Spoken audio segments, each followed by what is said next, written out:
নমস্কাৰ and welcome. মই আপোনালোক সকলোকে স্বাগতম জনাইছোঁ আমাৰ নতুন ইউটিউব চেনেল দ্য ফান টকছলৈ। মই বিকাশ আৰু আপোনালোকৰ মাজত আজি মই এটা কবিতা লৈ আহিছোঁ। কবিতাটো লিখিছে মনীষাই। এটা ল'ৰাৰ কলেজ জীৱনৰ কাহিনী আৰু আমি যেতিয়া নতুনকৈ কলেজ যাওঁ, নতুন ঠাই, নতুন পৰিৱেশ, তাৰ লগতে নিজকে এডজাষ্ট কৰোঁতে অলপমান প্ৰব্লেম হয়। কিন্তু আমাৰ কি এটা উৰণীয়া মন থাকে। আমি যেতিয়া আপোনাৰ জাষ্ট হায়াৰ ছেকেণ্ডেৰী পাছ কৰি ল'ৰালি ধেমালি এটা থাকে, বচপনা উৰণীয়া মন লয় আৰু কলেজলৈ যাই নতুন ছোৱালীৰ প্ৰেমত পৰোঁ। তাৰপিছত তেনেকুৱা এজন ল'ৰাৰ অনুভৱ এই কবিতাটোত প্ৰকাশ পাইছে। চ' কবিতাটোৰ শিৰোনামা হৈছে কলেজীয়া জীৱনৰ স্মৃতি বুটলি। আই হোপ আপোনালোকে ভাল পাব।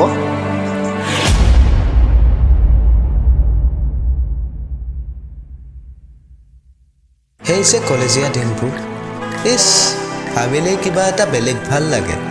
নতুন কলেজ, নতুন পৰিৱেশ, আৰু তাৰ আঁৰত তোমাৰ আৰু মোৰ নকওঁ আৰু থাকক দিয়া। কলেজীয়া দিনবোৰৰ কথা ভাবিলেই কিবা এটা বেলেগ ভাল লাগে। কলেজ গেটত বাইকত বহি কৰা ৰেগিংবোৰৰ কথা। এটা সঁচা কথা কওঁ, তোমাক লগ পোৱাৰ আগলৈকে প্ৰেম ভাল পোৱা এইবোৰনো কি জানাই নাছিলোঁ জানা।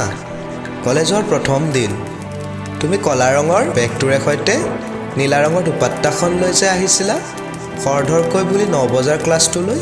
সিদিনা হয়তো মোৰ দৰে আৰু বহু ডেকাৰ তুমি মন চুৰ কৰি লৈ গৈছিলা। আৰু এটা আচৰিত কথা কি জানা, মই নামৰ সদায় ক্লাছ নোযোৱা ল'ৰাটোৱে তোমাক চাবৰ বাবে সেইদিনা ক্লাছলৈ গৈছিলোঁ জানা।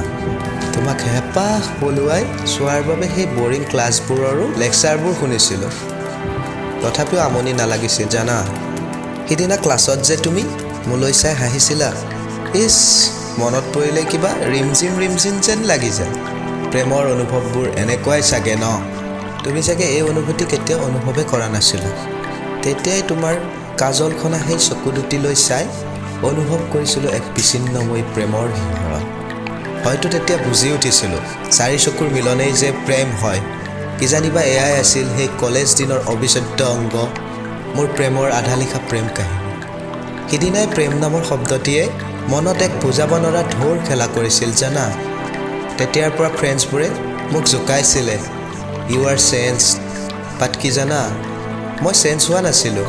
মাথো তোমাৰ প্ৰেমত ক'ব নোৱাৰোঁকৈ কি হৈছিল নিজেই ক'ব নোৱাৰোঁ জানা। আছাম ইঞ্জিনিয়াৰিঙত পঢ়ি থকা সেই বছৰকেইটি কেনেকৈ পাৰ হ'ল যে গমকে নাপালোঁ।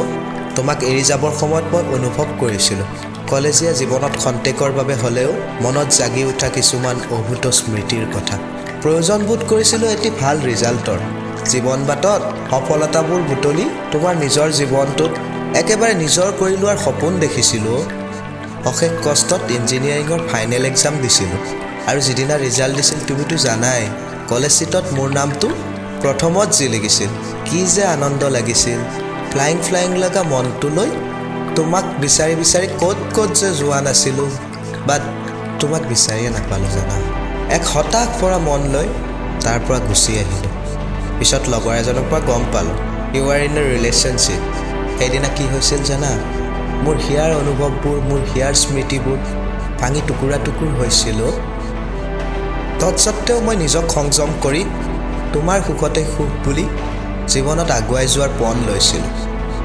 নিজকে নিজে প্ৰশ্ন কৰিছিলোঁ, জীৱনত হাঁহি সুখে ভৰা এটি জীৱন লৈ আগুৱাই যাব পাৰিম জানো।